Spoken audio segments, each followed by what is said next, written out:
be. Hello? Hello, neighbor. Just checking in. What are you up to? Well, it's pretty quiet here. I was just thinking of making myself another drink, actually. Yeah, it's pretty quiet here too. Drink sounds like a good idea though. Hey, you thinking what I'm thinking? That sounds like a great idea. Let's do it. Hi, I'm Craig. And I'm Craig. And tonight on Old Man Time, we show you how to make our favorite cocktail, The old-fashioned.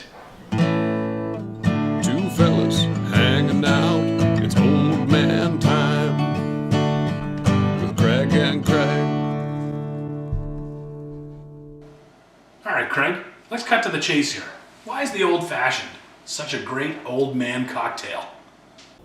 Well, Craig, I'd say two reasons. First off, it's not too sweet, it's not too harsh. Basically, it's just delicious.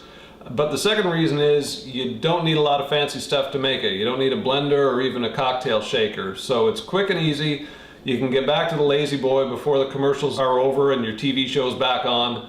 It's really simple. So maybe, Craig, you could walk us through the basic components of this drink. Absolutely. There's really just three parts. You need your booze, you need some bitters, and you need some sort of a sweetener. Beautiful, so simple. I think we can finish making this video before the National comes on. Now, we're gonna make an old-fashioned two different ways. So let's start with the booze. What are you working with there tonight, Craig? I have the last little bit of a bottle of Alberta Premium Canadian Rye Whiskey. Excellent, and I'm going a little bit fancy tonight. This is my very favorite bourbon, the Basil Hayden. You can get this for about $50 here in Ontario for a 750ml bottle. It's a nice smooth bourbon, but really any bourbon or whiskey you can start with as your base. Now, Craig, I wouldn't normally say this, but can you give me some sugar? You've got it, Craig.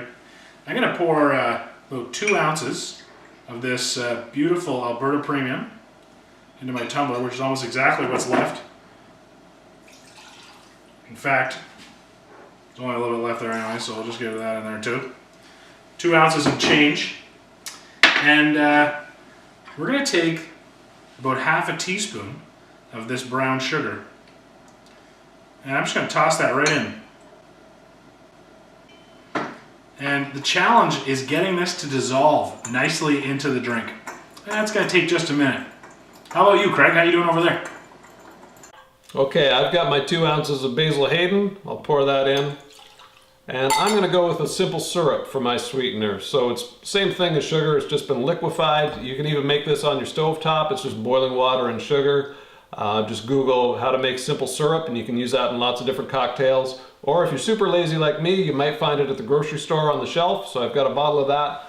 I'm going to add a teaspoon to my drink here. There we go. Now, Craig, that brings us to perhaps the most mysterious element of a lot of these classic cocktails. We've got to add our bitters. Now, what the heck are bitters and why do we add these? Great question, Craig. You can find all different types of bitters out there, but they will consist of some blend of herbs, grass, bark, fruit, or berries dissolved into an alcohol base. These were once marketed for their digestive properties and being good for your health. But these days, they really serve just one purpose: to bring depth and flavor to your cocktail. Yeah, I read that recently, that bitters are like the spice rack of the cocktail world. I think that's a pretty good description. So what bitters are you going with tonight, Craig? I have Angostura aromatic bitters, which are a product of Trinidad and Tobago. And from what I understand, these are some of the easier bitters to track down more commonly, either at your local liquor store or even at the grocery store, I believe. Very good. And I'm going to go a little bit fancy again. I've got some Dillon's bitters. I've got some lemon, and I had some orange here somewhere. There's my orange bitters. And so we're going to add 3 dashes of bitters. And so those aren't just drops. They're a good hard dash. So you give it 3 good thrusts. There we go. And you're done. Now, Craig, you had to dissolve your sugar there. I'll give you just a second to catch up. How's that going? I would say that that is dissolved quite nicely there now. And I'm going to go ahead and put in my bitters as well. Give them a shake. So you said 3 thrusts, eh? There you go, 3 thrusts. Here we go. 1, 2, 3. Okay, and I'll stir that up. What's happening over there? All right, well, I'm going to stick heavy with the fruit and heavy with the orange flavor here, actually. And I'm going to take a nice slice of orange and put it right into my drink. So I'll just cut myself a little crescent here. There we go. In we go. And I'm going to muddle that right in. Just bump and grind that around here and release all those nice orange juices. I should have a nice strong orange flavor with my muddler. There we go.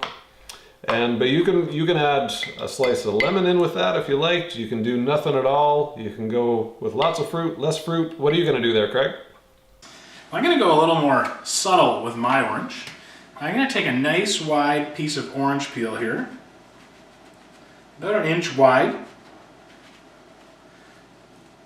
and I'm going to give that a nice twist above the drink. And that is going to release some of those nice oils right into the drink. Very subtle, but I'm also going to hang on to this piece of peel for our last step. How's it going there, Craig? All right, I've got my orange nicely muddled into my drink. I'm going to have lots of good flavor, and I'm going to join you in keeping a piece of the peel there for our upcoming last step. Feels like we're in the home stretch here, Craig. What's left? Indeed, we are sliding into home base here. Just 2 easy steps to go. I'm going to top mine up with about an ounce of club soda. So about half of one of these guys here.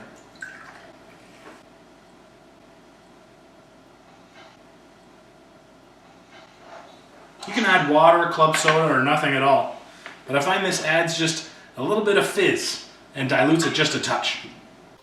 All right, Craig, and I'm going to hold off on the club soda, and I'm just going to add a giant ice cube here. You can get these nice silicone ice cube trays for the giant ice cubes at Chapters and stores like that these days.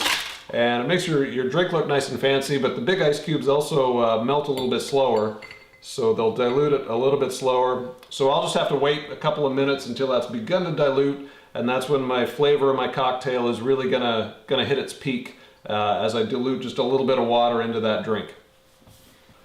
And then finally, Craig, I'm going to throw in a maraschino cherry just to brighten that up. That is a nice looking drink.